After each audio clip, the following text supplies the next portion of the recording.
Las últimas informaciones, los hechos más destacados, el pensamiento y la opinión de los protagonistas.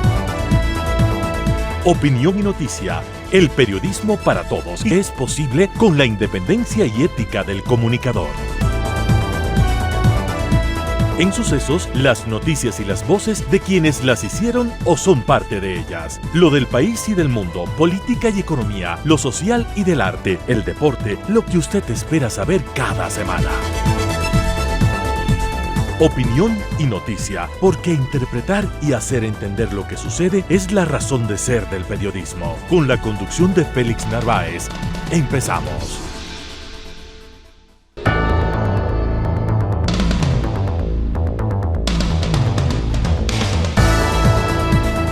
Amigos, muy buenos días. Gracias, como siempre, su sintonía. Un cordial saludo desde esta mesa de trabajo donde tendremos importantes temas para el día de hoy.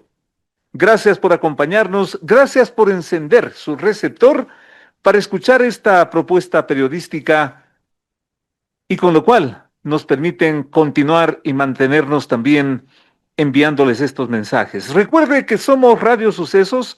Nos puede escuchar en el 101.7 FM y desde cualquier parte del mundo en el www.radiosucesos.fm. También estamos en el Facebook, en el Instagram, en el sistema X con esta dirección electrónica de siempre, @sucesos S.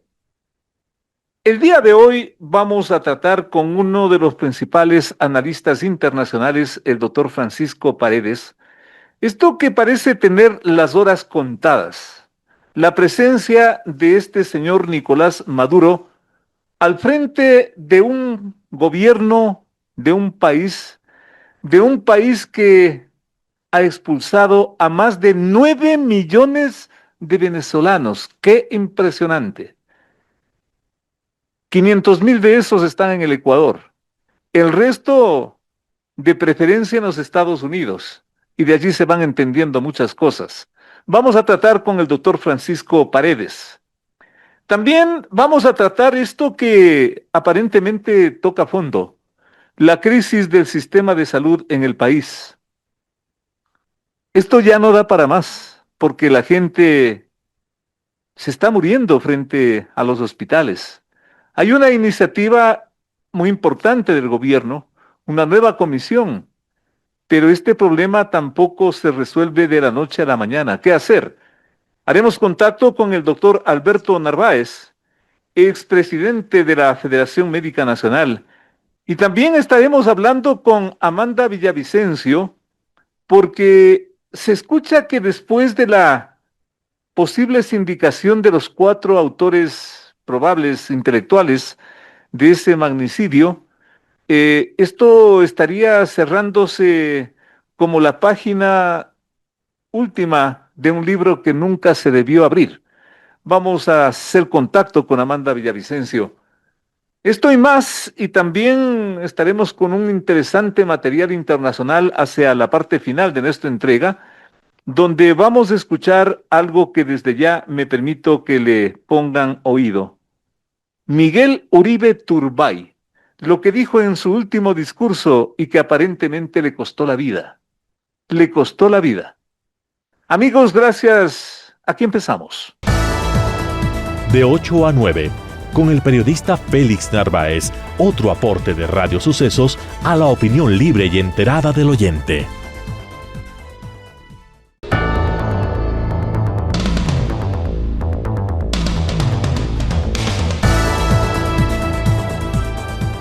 Y el gobierno venezolano denota su empeño por mostrar preparativos de guerra contra Estados Unidos, cuyo régimen está empeñado en, ahora sí, tumbar a la cúpula encabezada por el polémico Nicolás Maduro.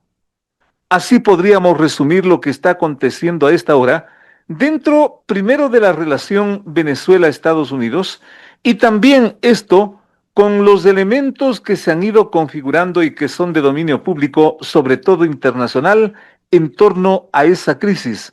Una crisis política que por una parte ya va para unos 25 años y por otra, todos los elementos que se han ido sumando especialmente en las últimas horas. Allí tenemos, por ejemplo, al titular de la Asamblea de Venezuela, quien dice que quien vaya a partir de estas horas, de este momento, así que mejor no vaya, a Caracas, a Venezuela, pues será detenido y quién sabe su suerte. Eso, desde mi punto de vista como periodista, creo que denota la angustia, entre comillas, la crisis en la que está la cúpula del madurismo. Los antecedentes son de dominio público, insisto, y por eso nos honra con su presencia el doctor Francisco Paredes. Él es un internacionalista conocedor de esta temática, de la cual yo me permitía comentarle a nuestro invitado que podemos quedarnos toda una mañana, pero el objetivo es preguntarle cuánto puede durar todo este suspenso. Cuestión de días, horas, se dice que esto no dura hasta diciembre. ¿Usted qué dice, doctor? Bienvenido. Félix, muchísimas gracias nuevamente por invitarme a este prestigioso espacio. Un saludo a todos quienes nos escuchan el día de hoy. Hay que recordar quizás el origen de todo esto, ¿no? Bueno, sabemos que el Cartel de los Soles es algo que se conoce inicialmente como una leyenda urbana desde los años 90. Desde ahí ya se hablaba del Cartel de los Soles, del ejército venezolano que colaboraba dentro de los procesos de exportación de cocaína a través del canal colombiano. Sin embargo, durante mucho tiempo esto estuvo oculto. Y se sabía que Nicolás Maduro, y se sabía que los gobernantes venezolanos estaban detrás de esto, pero no había una evidencia cierta, palpable, hasta la captura del hijo del Chapo Guzmán. ¿Qué es lo que sucede? Y eso es un poco lo que se siente a nivel internacional. Es un punto de quiebre, consecuentemente. Este es un punto de quiebre para varias de las acciones del gobierno estadounidense. En el primer mandato de Donald Trump, inició el precio de la cabeza de Nicolás Maduro por $15 millones. Subió a 25 en el gobierno de Biden, y hoy, ¿por qué sube a 50?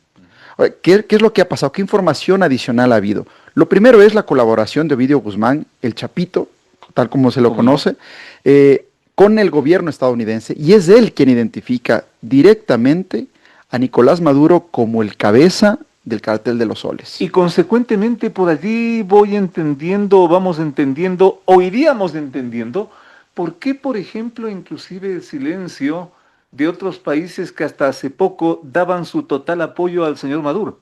Sí, y Maduro salió, me parece, el día de hoy en la mañana o ayer, a solicitar el apoyo de los países del ALBA.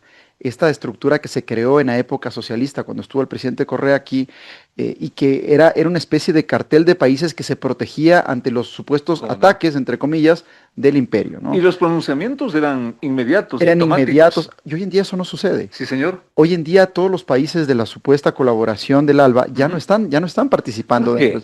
Porque lo que pasa es que creo que se ha identificado que no se trata de una persecución en contra de un movimiento político, de una ideología, sino de un narcoestado, de un estado ilegítimo que sabemos que el presidente Maduro es presidente sin mostrar las actas. Difícil solidarizarse con eso. Es complejísimo, y además aquí hay una cosa, es ponerse encima al gobierno de Estados Unidos con un presidente como es Donald Trump, de su nivel de ímpetu, agresividad y ataque, tal como lo hemos visto que él negocia, o lo que sabemos que él durante toda su vida él negoció de la misma manera como hoy gobierna, con agresividad, con mucha fuerza, sometiendo a su contraparte a lo que más puede para lograr obtener el mejor resultado. Lo mismo ocurrió en las negociaciones comerciales que pasaron hace unos meses respecto de el aumento de las tarifas arancelarias hacia otros países. Empezó con fuerza y luego se fue reduciendo un poco. Para mí Venezuela es lo mismo. Ha empezado con mucha fuerza, y vámonos un poquito más atrás, porque es muy estratégico lo que ha sucedido de parte de Estados Unidos. ¿Qué pasó hacia el mes de junio, julio acá en Ecuador y en Latinoamérica? Quien nos vino a visitar fue Kristi Noem, la secretaria de Justicia, de Seguridad Nacional de Estados Unidos. Seguridad Nacional. ¿Y cuál fue su objetivo? A través de distintos países latinoamericanos, encontrar y buscar en el Cartel de los Soles enemigos y gente que estaba dentro de la cabeza del narcotráfico. Y no solo por lo visto es porque el Cartel de los Soles son los malos, sino porque el gobierno norteamericano, ahora, insisto, entiendo, debe tener una información extremadamente valiosa y comprobada. Miremos a los números. Cuando uno habla y dice $50 millones, parece mucho lo que está pidiendo por Maduro, pero miremos qué es lo que dice la fiscal general de Estados Unidos de este caso. Acusa a Maduro de liderar este organismo que al año está importando aproximadamente 350 mil toneladas métricas de droga hacia los Estados Unidos. Esto en valor es cerca de 6.000 millones de dólares.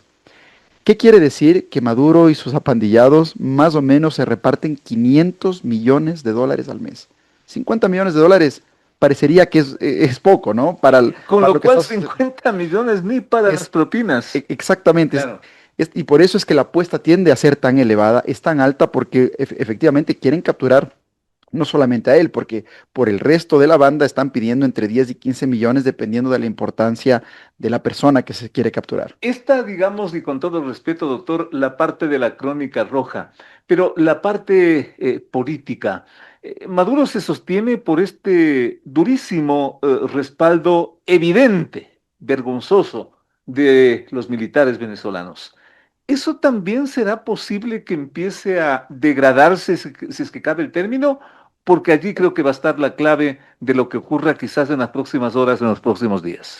La información más confiable que se puede encontrar al día de hoy y de buenas fuentes lo que nos dicen es que Maduro no confía en nadie, Maduro está durmiendo en búnkers distintos cada noche, ha traído gente de seguridad cubana para asistir dentro de sus anillos de seguridad porque perdió totalmente la confianza en sus propios generales, porque si es que estos generales por narcotráficos y drogas se vendían por un precio, seguramente por 50 millones de dólares también lo van a hacer. Entonces él encuentra enemigos en este momento en todos lados. Y tienes razón. Y tiene Y razón. tienes razón, y Y tiene tienes razón. razón. En esas circunstancias, ¿cuánto puede durar esta situación y en qué puede terminar? Por ejemplo, ¿podría pasar lo que le pasó a Noriega?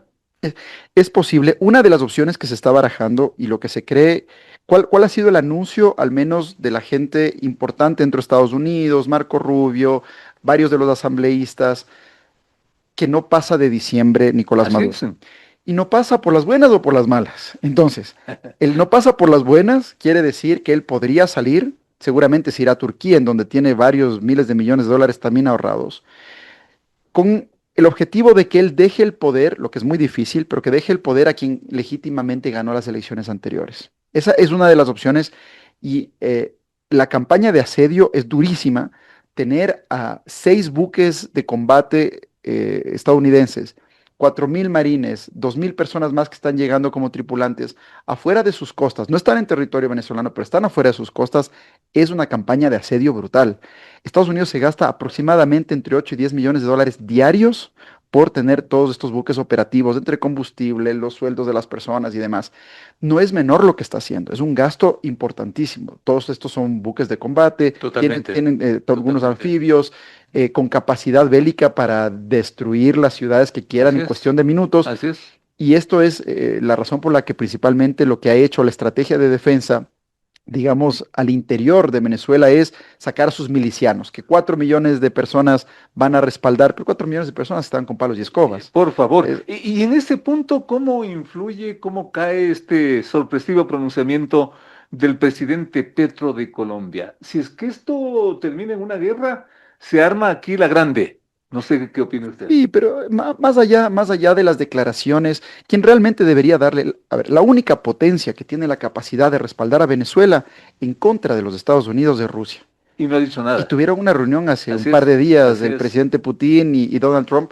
Seguramente este fue uno de los temas que se trató, totalmente. porque Está clarísimo. la colaboración de Estados Unidos a encontrar una solución pacífica que implique la cesión del 20% del territorio ucraniano viene también de la mano de una contraparte. Y Por esa favor. contraparte es, voy a entrar a Venezuela, usted ocúpese de sus negocios, yo me ocupo de Venezuela. Y este silencio da la impresión de que allí hay un acuerdo. No hemos, esa es la impresión, no hemos visto un pronunciamiento del Ministerio de Relaciones Para nada, Exteriores, del mismo para nada. Putin, no hay un pronunciamiento ni siquiera de la prensa, no hay nada. Y Toda Cuba es Rusia, más lejos que nunca. a China, bueno, más o menos no le interesa mucho el problema, más allá del consumo de combustible, con que para ellos se les garantice la venta de combustible, están en paz. Ya. Y hay otros medios para garantizar combustible, con la finalización aparente de la guerra en Irán en estos últimos días. ¿Y esa parte cree usted que puede jugar su papel en este problema? Puede jugar, para mí es todo parte de una gran estrategia, porque los principales proveedores de gas y de combustible están por ahí, están en esa zona para el lado chino. ¿Ya? Los venezolanos evidentemente tienen unas reservas enormes, son los principales productores y lo venden también a Estados Unidos.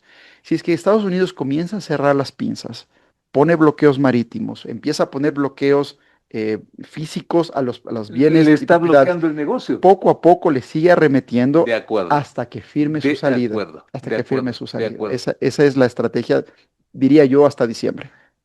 ¿Maduro conviene vivo o conviene muerto? Es una pregunta interesantísima, ¿no? Yo creo que al gobierno estadounidense le conviene vivo porque quiere primero someterlo a la justicia. Pero se volverá allí un líder, Se- una víctima, Seguramente sí. pobrecito. Es difícil asumir cuál puede ser el resultado, pero miremos qué es lo que ha pasado con otros grandes narcotraficantes cuando son sometidos a la justicia estadounidense. Totalmente. Colaboran. Y asumamos que él no colabore, va a tener que pasar sus buenos años y quizás cadena perpetua dentro de una cárcel estadounidense. Yo creo que él no va a querer someterse a eso. Él va a intentar transar que lo pongan en Turquía, que es realmente en donde se conoce y tiene la mayor cantidad de sus bienes. Pero bueno, si solamente imaginemos el tamaño de la operación de estos últimos 20 años. Si solamente en Estados Unidos se cree que él tenía cerca de 700 millones de dólares que fueron congelados entre bienes y Lo que le demás, han decomisado hasta aquí. le han decomisado los centavos. O sea, imagínense lo que él ha movido dentro del mundo y que tiene realmente, Es que es es, inconmensurable esta cosa. es inconmensurable, es difícil de poder medir. El tamaño de la operación se comprende solamente gracias a la colaboración del hijo del Chapo Guzmán, quien lo acusa a él, y ahora sí de manera directa, porque a través de sus carteles mexicanos es a través como venía operando toda la lógica de movimiento y las rutas desde Colombia, pasando por Venezuela y conectando con el cartel de Sinaloa. Para darle una conclusión a esto, porque esto es inevitable preguntarle qué excelente explicación que usted nos está haciendo, doctor. Pero, ¿y cómo es posible que el señor Rafael Correa y dos de sus principales ex colaboradores de gobierno, dicho por él mismo, colaboren con todo esto? Es, ahora se entiende qué es lo que está pasando a nivel de la contribución en campaña, ¿no? Usted recordará, Félix, cuando hubo el debate en campaña, el anterior debate, una de las preguntas que el actual presidente Noboa le hacía a la candidata González era si es que iba a reconocer como legítimo al gobierno de Maduro. Se insistió mucho sobre esa pregunta y la respuesta fue sí. Sí, ¿De qué se acusa ahora de parte del gobierno estadounidense? De que al menos 60 millones de dólares de la campaña, de la última campaña electoral, vinieron de parte del gobierno venezolano indirectamente a través del cartel de los soles. Entonces, cuando ya se sospecha de que existe un cartel operando en Ecuador y financiando campañas políticas en Ecuador, es cuando tiene que entrar Fiscalía Ecuatoriana a hacer sus investigaciones. Es cuando tiene que entrar todo el esquema de justicia del Ecuador a hacer sus investigaciones y saber quiénes estuvieron apandillados dentro de este grupo, quiénes colaboraron dentro del cartel de los soles y ver las responsabilidades efectivas de cada uno de ellos. Es gravísimo saber que uno de los principales partidos políticos del Ecuador por favor. tiene nexos con un grupo tan potente a nivel de narcotráfico como es el cartel de los soles y el gobierno venezolano. Ujú, ujú. Ahí hay varias banderas que tenemos que levantar de advertencia. Yo lo que creería es que en los próximos meses la investigación, incluso por el tema de alias Fito y demás, va a revelar mucha información de líderes políticos asociados con estos grupos narcotraficantes y que nos permitirá a nosotros poder realizar las investigaciones necesarias.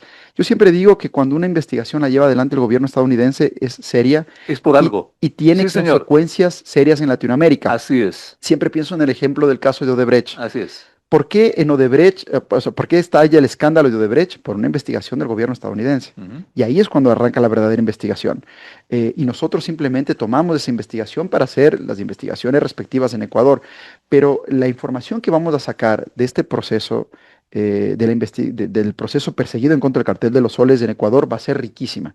Y yo estoy seguro que en los próximos 12 meses el gobierno estadounidense, la fiscalía estadounidense, nos entregará suficiente información para procesar incluso en el Ecuador a personas relacionadas con este cartel. Y para eso desde ya le comprometo porque su explicación brillante, doctor, con todo respeto, Muchas porque gracias, Félix. una situación tan compleja, tan difícil, prácticamente lo hemos analizado en, digamos, 20 minutos y solamente su su talento nos ha permitido llegar a eso. Hasta la próxima, doctor. Muy Muchas amable. gracias, Félix. Encantado. Hacemos una pequeña pausa. Miren ustedes cómo son las cosas. Brillante, insisto, la explicación de nuestro invitado frente a esto que yo creo que está por resolverse. Quizás me equivoque, pero cuando se ha visto tanta historia, especialmente política, y por qué no decir en no solo del país, sino de Latinoamérica, esto me parece que va a terminar, ojalá no me equivoque, en un comando rapidísimo, como esos de las películas. Ya verán ustedes que de esto también será una película, pero será un comando muy rápido porque tampoco cabe un desangre, pero en eso va a terminar este señor que hace honor a su apellido, porque por allí también escucho que los maduros se pudren y los cabellos se caen. Hagamos una pausa para volver con más.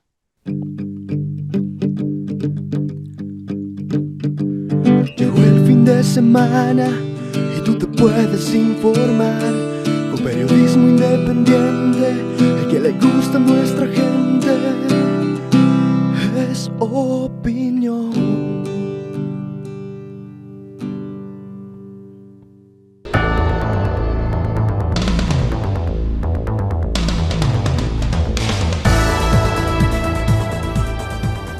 La posible autoría intelectual del crimen de Fernando Villavicencio tiene nombres y apellidos, según advierte la Fiscalía que se alista para una audiencia de formulación de cargos.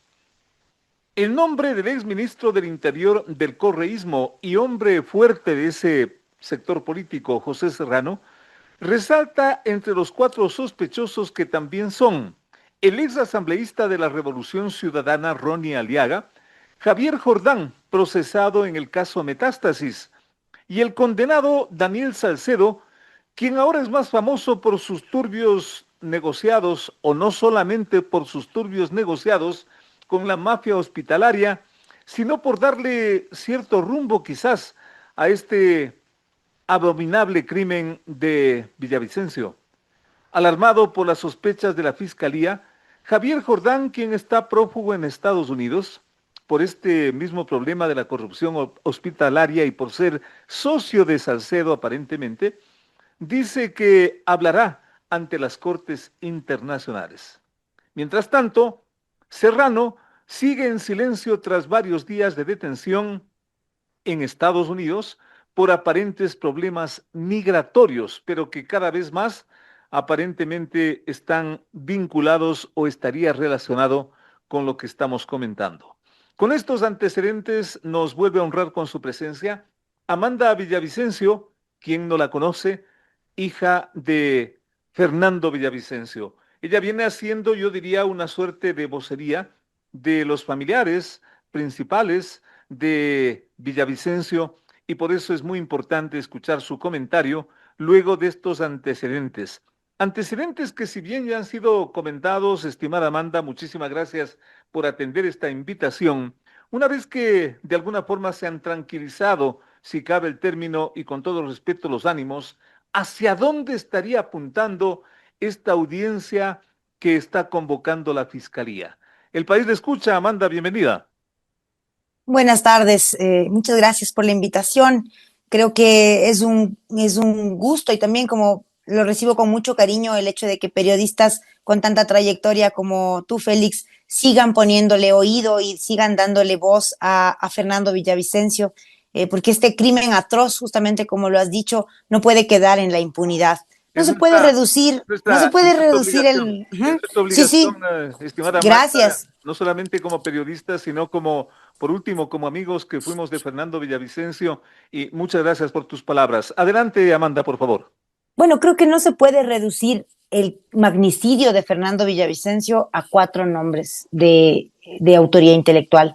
Creo que este es un primer paso que da la Fiscalía en el tema de autores intelectuales. Me parece bien, lo aplaudo.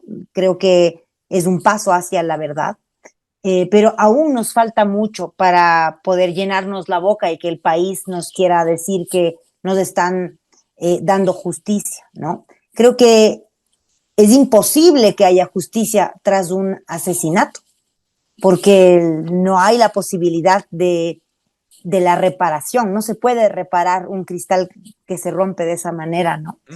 Sin embargo, creo que lo que se viene ahora es una oportunidad para el Ecuador de no solo llamar a los criminales por su nombre como debería ser, sino también de purgar las instituciones, de purgar la forma de hacer política, porque no es posible que la vida de los periodistas sea el costo de la verdad. No es posible que pretendamos culpar únicamente a 4 personas de un crimen que claramente tiene muchas más aristas. El crimen de Villavicencio es la punta de un iceberg en el que han convergido diferentes elementos que han llevado al Ecuador a ser ese narcoestado en el que ahora se ha convertido. Entonces no podemos simplemente cerrar los ojos y decir hay estas 4 personas. Claro, si es que Fiscalía tiene todos los argumentos y todas las pruebas para señalar a estas personas, pues muy bien, que así sea el parte del proceso, pero no podemos dejar de lado a otros elementos que se están dejando de lado. Por ejemplo, punto. La primera cosa que me llama a mí la atención es qué pasó con la investigación del asesinato de los sicarios. Ya. Porque seguramente la persona que está detrás del asesinato de los sicarios también está detrás del crimen de Villavicencio. Totalmente. Porque si no, ¿por qué lo silencian? Y claro, recordemos que ellos fueron detenidos cinematográficamente en la misma noche del crimen de mi padre. Entonces, sabemos que habían ya escuchas, que estaban ya detrás de estas personas y que por eso había una suerte de fácil localización. Pero ¿dónde está esa investigación? ¿Por qué no se transparenta esa situación? Eso es algo que no puede quedarse en el silencio ni en la impunidad. Otra cosa que me parece compleja de entender y de enlazar también con lo que estamos hablando de las autoridades intelectuales es que el Estado deliberadamente desprotegió a un candidato presidencial que tenía el 98% de riesgo de ser asesinado. Incluido el propio mitin político donde unos salen por una puerta y Fernando Villavicencio por supuesto. Y no solo eso, imagínate que ni siquiera hubo un resguardo adecuado de la calle. O sea, está saliendo un candidato presidencial que tiene 98% de riesgo y no está cerrada la calle. No hay control de quién pasa, quién no pasa, quién está al frente. Imagínate que, o sea, se mete hasta llegar a una distancia tan corta para disparar, sin que nadie lo advierta, sin que ninguno de las personas que son parte de la cápsula de seguridad pueda hacer nada. Y luego también está el comportamiento tan extraño de este señor que es parte de la cápsula de seguridad, que en lugar de ponerlo a buen recaudo o de alguna manera protegerlo, lo que hacen es lanzarle dentro de la camioneta en donde es disparado. Claro. Entonces, son una serie de vacíos en las investigaciones que no permiten que esto sea una fiesta de victoria, no. Realmente es un primer paso pequeño, que es ponerle fecha al llamamiento a la cosa de los cargos a estas personas. Es realmente un paso pequeñito. No es una misión cumplida. No lo es. Es apenas un paso que todavía vemos lejano de la verdad y de la responsabilidad. Pero sobre todo... ¿Cómo no? No es misión cumplida, y con mucha lógica lo que tú dices, Amanda, no es misión cumplida para ustedes, pero aparentemente es una misión cumplida de Salcedo. Esa parte hasta me resulta medio paradójica, medio anecdótica, que un sentenciado, que un delincuente... prácticamente le dé un rumbo a todo esto. ¿Cómo ven ustedes esa parte, Amanda? Yo creo que es un poco inocente pensar que él le ha dado el rumbo. Él ha hecho el papel, el show mediático que necesitaban para darle el cuerpo, porque lo que dice Salcedo ya estaba en los chats del caso Metástasis. Claro que Salcedo le añade un poco de sabor a la situación, porque cuenta anecdóticamente como grandes hazañas con sus amiguetes, las acciones que hace. Incluso nos dice muy orondo lo tontos que somos los ecuatorianos al no saber robar bien a través del CERCOP. Entonces, claro, él es un delincuente que está confesando. Claro. Él es un delincuente confeso. Que claro, no puede ser la justicia la palabra de un delincuente versus la palabra de otro delincuente, ¿no?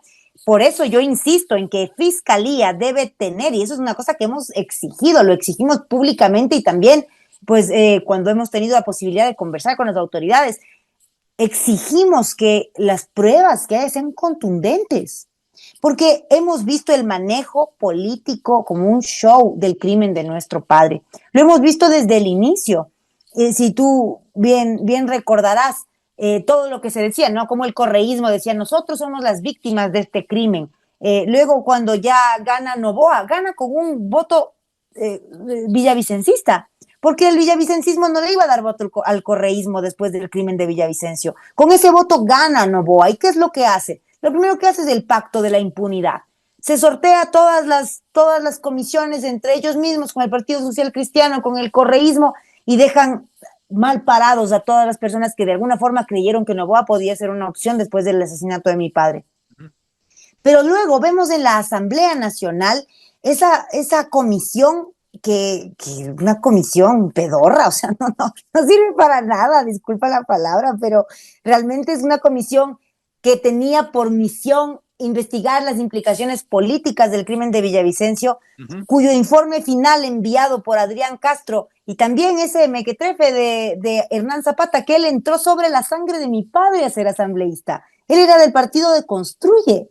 Y ahora ellos hacen un informe en el que dicen que el asesinato de mi padre es una muerte producto de la ola de violencia que se vivía en ese momento en Ecuador. Pues, así dice ese informe. ¿Y a qué atribuyes ese pronunciamiento, Amanda? O sea, en ese momento no había, y yo creo que hasta ahora, a los asesores de Noboa no les interesa poner en el puesto que le corresponde poner a mi padre, porque no les interesa, o sea, lo único que ellos hacen es un tema ahí de darle una polaridad siempre al gobierno con el correísmo, y ese es el juego en el que se han manejado. Pero eso no le hace bien a nadie, eso no le hace bien al pueblo ecuatoriano, eso no le hace bien a la memoria de un país. El Ecuador requiere verdad y responsabilidad. Y en la Asamblea ya se vio que no se hizo el trabajo adecuado. 14 o 15 meses después de eso, ni siquiera han votado ese informe. Ni siquiera han votado y no está dentro de la agenda votar ese informe. Y además de eso, me parece tenaz como cuando les conviene, ahí sí quieren tomar el nombre de Villavicencio, tanto el redil morado como el redil azul. Ambos quieren tomar el nombre de Villavicencio cuando les conviene. Entonces, claro, Ferdinand Álvarez decía que él es el nuevo Fernando Villavicencio porque es el presidente de la Comisión de Fiscalización y está investigando los temas que dejó Villavicencio. Discúlpame, luego le llevó a Daniel Salcedo a la comisión para hacer su payasada. ¿En qué terminó eso? Que el Tetón Jordán salió a decirle que él le ha comprado el reloj. O sea, realmente eso es demostrar que no existe la voluntad política de luchar realmente contra la impunidad y contra el crimen organizado transnacional. Lo que quieren es tener el control del poder. Eso es lo que quieren. Los nombres que se han mencionado dentro de esta posible responsabilidad intelectual sin duda son importantes, pero me da la sensación de que hasta allí como que llegaría este proceso investigativo. ¿Qué más podría aportar Serrano? ¿Tú crees que Serrano pueda hablar finalmente, configurado como es todo lo que fue inclusive un hombre tan fuerte del correísmo y todo cómo sabe moverse él? ¿Tú crees que finalmente, porque él tendría la palabra en este caso, él pueda revelar lo que finalmente ocurrió detrás de todo eso o aquí termina este tema? No sé, espero que no dependa de Serrano. Si depende de Serrano, creo que estamos jodidos. Pero yo creería que depende de otras cosas. Pienso que en la parte más optimista de mí, y eso que hoy no he estado tan optimista, pero en la parte más optimista de mí, creo yo que si Fiscalía está mandándose esta investigación y está, además, el hecho de que Serrano haya sido detenido en los Estados Unidos, claro que tú lo decías al inicio, en un principio se nos dijo que era un tema, primero una multa de tránsito, una infracción de tránsito, así empezó.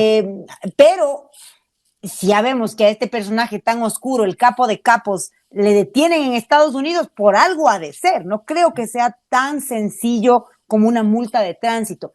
Eso me hace sentir que deben tener buenos argumentos. Yo escuchaba hace pocos días a unos abogados y a unas personas sueltas de huesos diciendo no tienen nada en contra de Serrano. ¿Cómo saben? Yo no sé, porque hasta ahora no nos han abierto la información. Eso está reservado. Ni siquiera nosotros que somos parte del procesal sabemos lo que hay ahí. No sabemos qué entregó Salcedo, no sabemos qué más pruebas tienen. No sabemos. Tenemos que esperar a que empiece el proceso para entonces decir, ok, estas son las pruebas que tienen. Y también nosotras como acusadoras particulares poder decir, ok, pensamos que falta esto, se puede hacer esto, se puede implicar a esto, pero no podemos adelantarnos a decir, no tienen nada en contra de Serrano. Así les escuché diciendo, y te juro que me revuelve el estómago porque es como, ¿qué será que tienen infiltrados y ya vieron las pruebas y no tienen nada? Si es así, es un delito. Si es así, es un delito. Pero si no, entonces mejor guardar un poco las formas, porque si no se les ve cuánto les estarán pagando para generar esas narrativas de desviar la información. ¿Y quién les estará pagando? Bueno, eso ya. Ahí se ve, ¿no? Ahí se ve. A manera de conclusión, estimada banda, ¿tú crees que de alguna forma toda esta situación, qué lección nos está dejando? Porque a mí me ha llamado mucho la atención en los últimos días, haciendo quizás una respetuosa comparación de estos dos acontecimientos terribles, lo de tu padre y lo de Miguel Uribe Turbay, aquí nomás, a la vuelta de la esquina en Colombia. ¿Qué sensación tienes tú de cómo está operando de todo esto que se ha vuelto la justicia en esta parte del mundo, finalmente, estimada Amanda? Bueno, creo que es muy triste, creo que no hemos aprendido nada, ni la justicia, ni la democracia, ni los ciudadanos. Hace 36 años se dio el crimen de Carlos Galán, justamente un 18 de agosto, hace 36 años, que dejó en la orfandad a unos valientes que ahora también se dedican a la política y que intentan desde su trinchera darle un poco de paz a Colombia. Y hace 2 meses vemos el atentado contra Miguel Uribe y justo 2 días después del 9 de agosto, pues ya la muerte de Uribe, ¿no? Así es.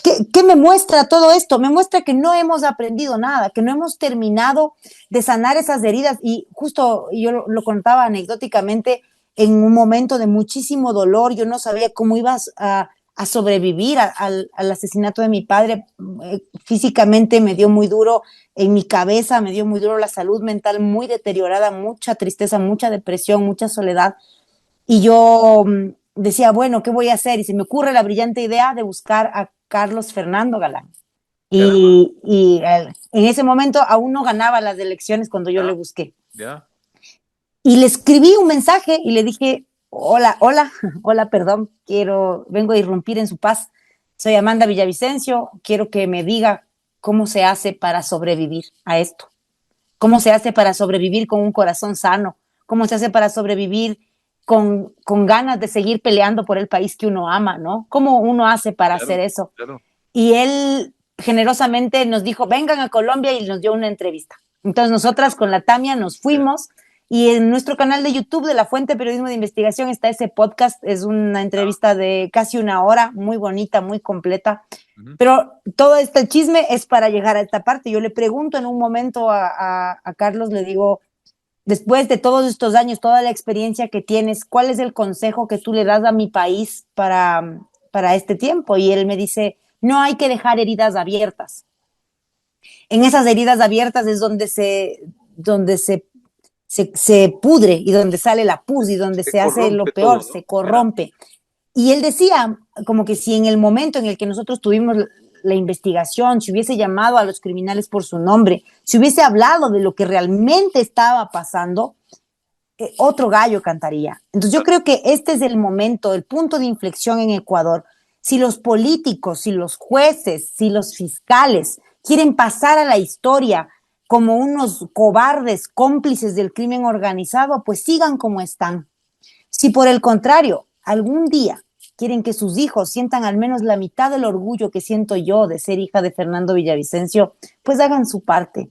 Y hagan su parte al poder llegar hasta el fondo de las consecuencias que tenga este país, porque realmente necesitamos ese baño de verdad. Realmente necesitamos esa purga que nos permita empezar otra vez, darle otra vez fuerza a la palabra honestidad, a la palabra esperanza, a la palabra política, limpiarle la cara y no solamente ver cómo los políticos de turno, el poder de turno, nos aplasta cada vez que puede. A los periodistas con mayor razón. Y claro, ver noticias de periodistas asesinados se convierte en una cosa rutinaria. Mira lo que pasa en México. Sí, señor. En México nadie se rasca la pulga de que matan a los periodistas cuando somos los únicos que somos capaces de poner luz sobre la oscuridad que quiere ocultar el poder. Mi cariño entero para toda la comunidad de periodistas Gracias. que siempre están ahí, pues poniéndole esa luz que es lo que necesita nuestra patria.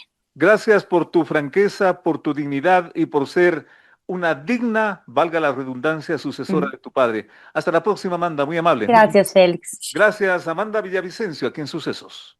Entrevistas importantes que tú quieres escuchar. La mejor información, la más grande opinión. Periodismo de verdad. Con Félix Narváez.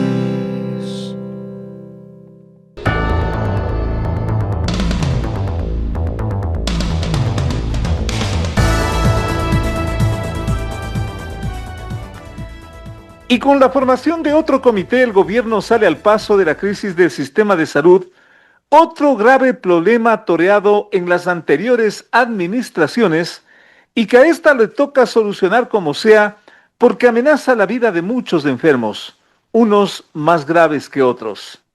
Carencia de medicinas, falta de equipos y falta de personal son los ejes de este engendro que tiene muchas cabezas, como la corrupción, el desfinanciamiento, las deudas, la burocracia, la indolencia, la politización. La lista en realidad es larga, tan larga como las colas que aumentan con pacientes ante los hospitales, quienes una vez atendidos deben salir corriendo hasta la calle para recorrer las bodicas donde buscan el genérico porque el de marca es inalcanzable. Pero los dos, dice el boticario de turno, los dos funcionan. El boticario más bien empeñado en venderle las promociones porque esto en la práctica también es un negocio. Esa es la configuración en la cual actualmente preocupa al país la llamada crisis hospitalaria, que en la práctica es la crisis del sistema de salud. Nos honra con su presencia el doctor Alberto Narváez. Él fue presidente de la Federación Médica Nacional, actualmente es profesor PhD en política de salud, una autoridad, un conocedor de la materia que vamos a tratar a partir de este momento. Y vayamos como siempre directo al grano.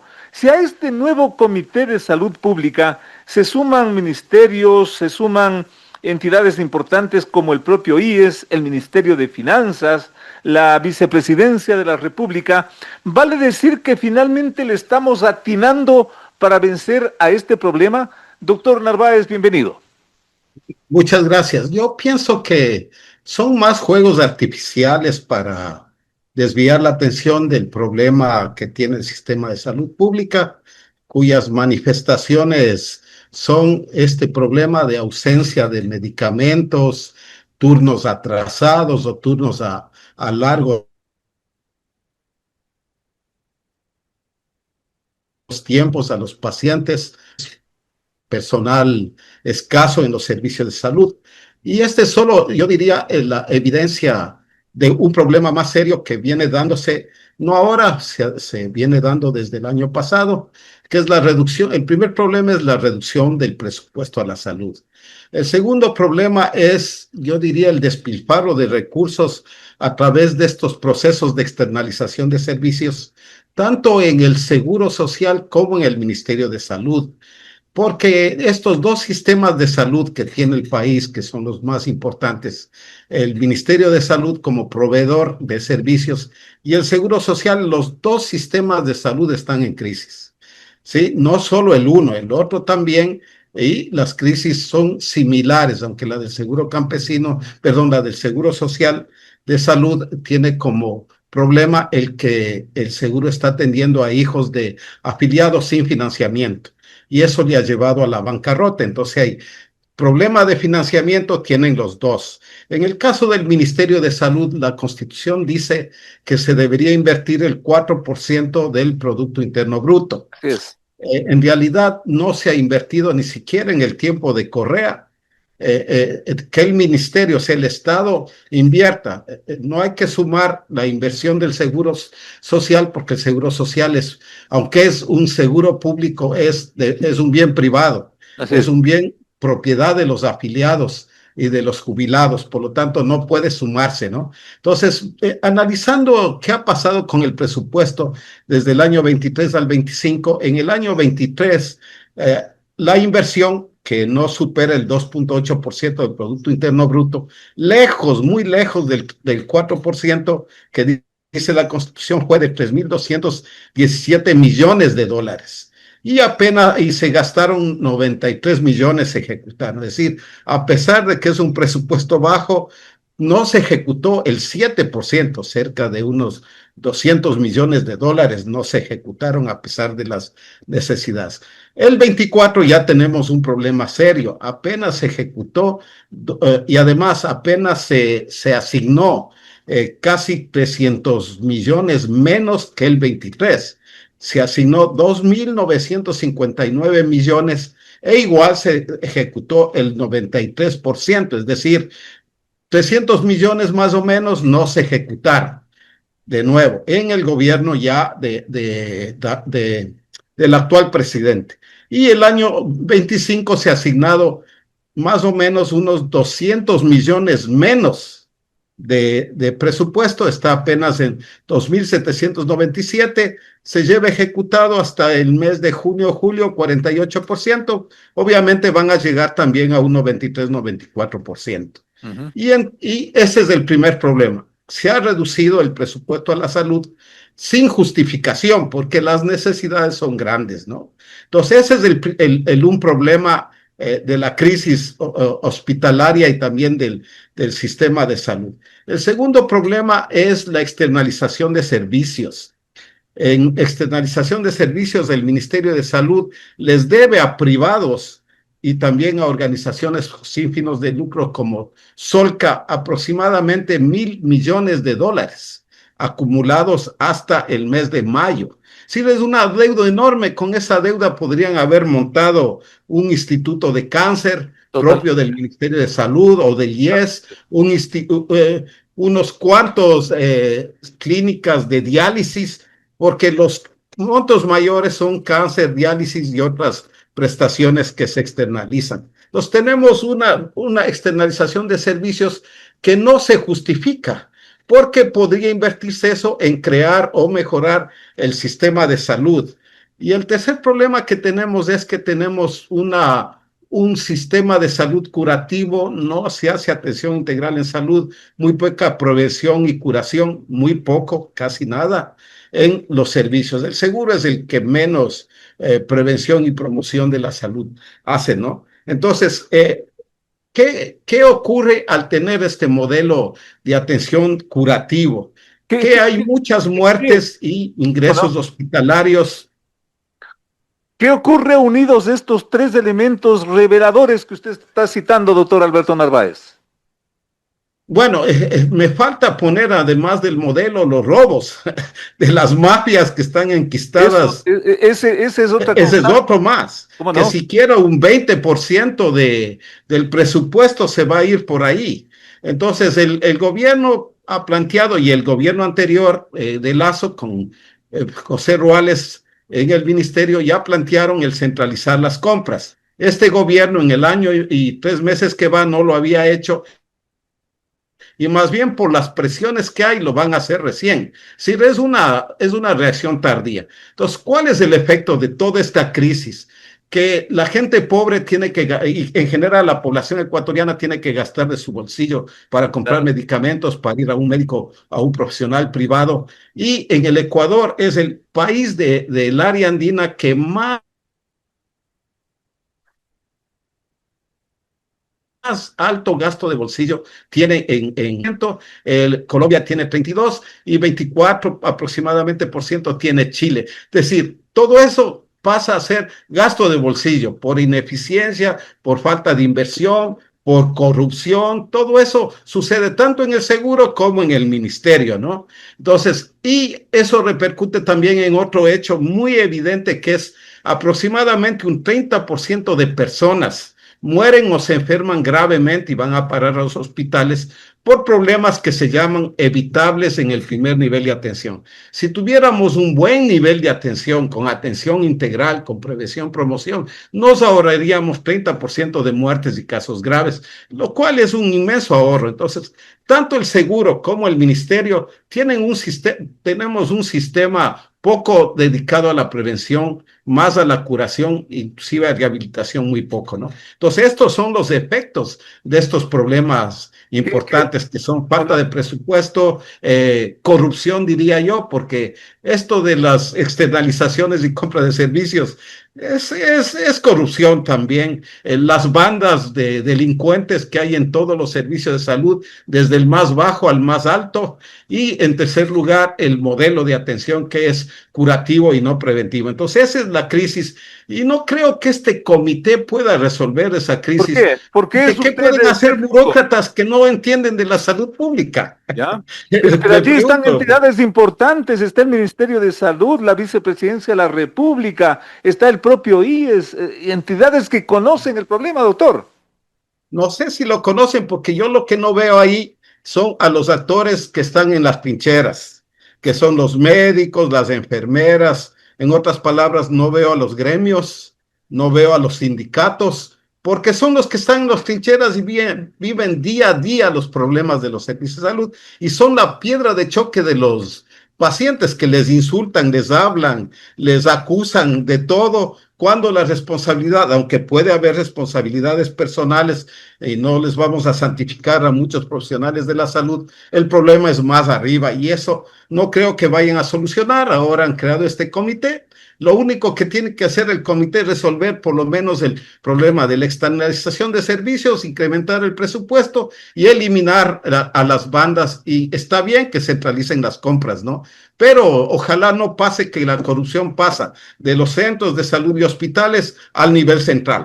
Eso puede pasar también. Entonces, Claro, lo único que pasa es un traslado de ganancias enormes en los que hacen las compras centralizadas, ¿no? Entonces, doctor, como no hay... con su conocimiento y con su experticia en toda esta situación, y por aprovechar un poquito el tiempo, doctor, y por la problemática técnica, ¿qué hacer frente a esta situación consecuentemente? ¿Está creado este comité? ¿Qué hacer a partir del próximo lunes? Porque las enfermedades no esperan, doctor. Finalmente, tenga la bondad. Bueno, incrementar el presupuesto a la salud. O sea, se va a gastar el presupuesto antes de hora, ¿sí? En primer lugar. En segundo lugar, está bien centralizar las compras públicas de medicamentos e insumos. Es mejor comprar a granel, siempre y cuando exista una suerte de veeduría ciudadana de los sindicatos, de los gremios, porque si no va a ser el festival de la corrupción en el nivel más alto. Entonces debe haber veedores de esos procesos, y veedores que tengan que ver con el tema, que son los trabajadores de la salud. Y lo tercero es ya tomar en serio el problema de cambio de modelo, que desgraciadamente no ha cambiado, inclusive desde Correa ha habido un predominio de atenciones curativas. Con Correa llegó a hacer cuatro atenciones curativas para una preventiva. Y ahora tenemos una relación igual. Cuando sean 2 o 3 atenciones preventivas o de promoción de salud versus una curativa, diremos que cambió el modelo de atención. Entonces hay que invertir más en la atención integral en salud y en el primer nivel de atención, es decir, en los centros de salud. En el seguro hay un déficit de primer nivel de atención. De los 9 millones que tiene que atender el Seguro Social en primer nivel de atención, hay hospitales, sí, hay hospitales, pero el primer nivel de atención, es decir, centros de salud, dispensarios, hay un déficit de 7 millones de personas que no son atendidas o no hay acceso a primer nivel de atención. Entonces hay que crear en el seguro el primer nivel de atención, porque hay que estar claros, de los 18 millones, el seguro casi atiende a 12 millones de personas, entre el seguro social de salud y el seguro campesino. Son casi 12 millones, es decir, el seguro social tiene una responsabilidad mayor que el gobierno de atender a la población, pero los dos sistemas están en crisis, el del seguro y el del ministerio. Qué interesante escucharle a usted, doctor. Esperamos la próxima tenerlo por acá en vivo. Usted está en la costa del país. Muchísimas gracias, doctor. Orientarnos, porque son tantas las cosas que se dicen, pero asimismo, qué diferente es hablar con una persona que conoce a fondo la situación como usted. Hasta la próxima, doctor. Muy amable, muy gentil. Muchas gracias, para servirle. Gracias al doctor Alberto Narváez, aquí en Sucesos. De 8 a 9, con el periodista Félix Narváez, otro aporte de Radio Sucesos a la opinión libre y enterada del oyente.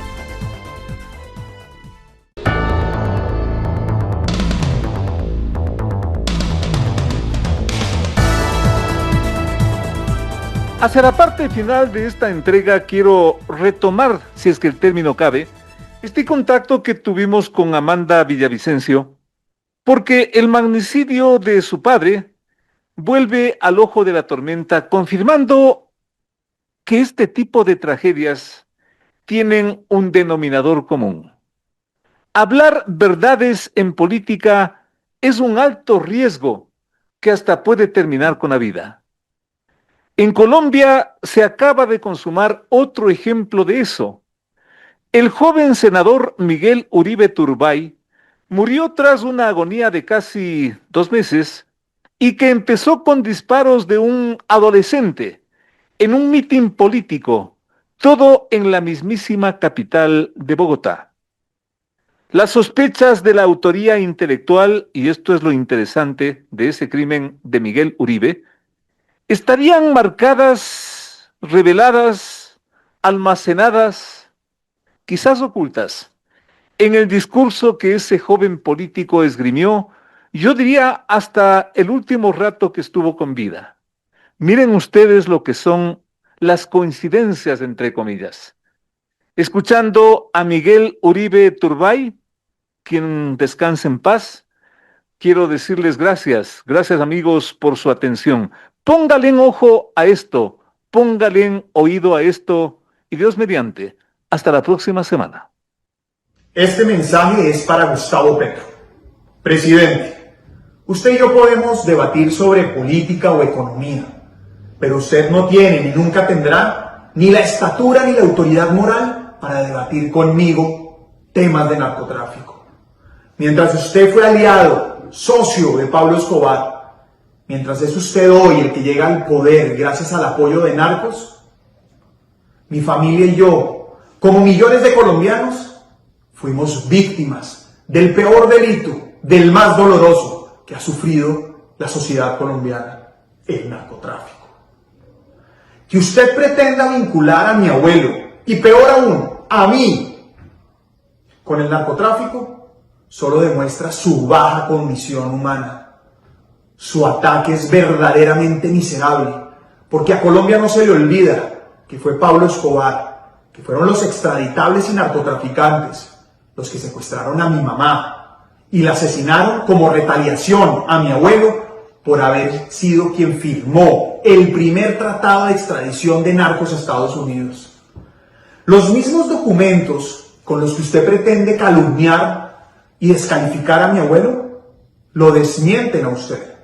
Y son esos documentos los que destacan la lucha de mi abuelo en contra de los narcotraficantes. Fue él el que inició la guerra contra las drogas. Fue él el que utilizó por primera vez a las Fuerzas Armadas para derrotar a los narcotraficantes. Pero además usted lo recuerda bien.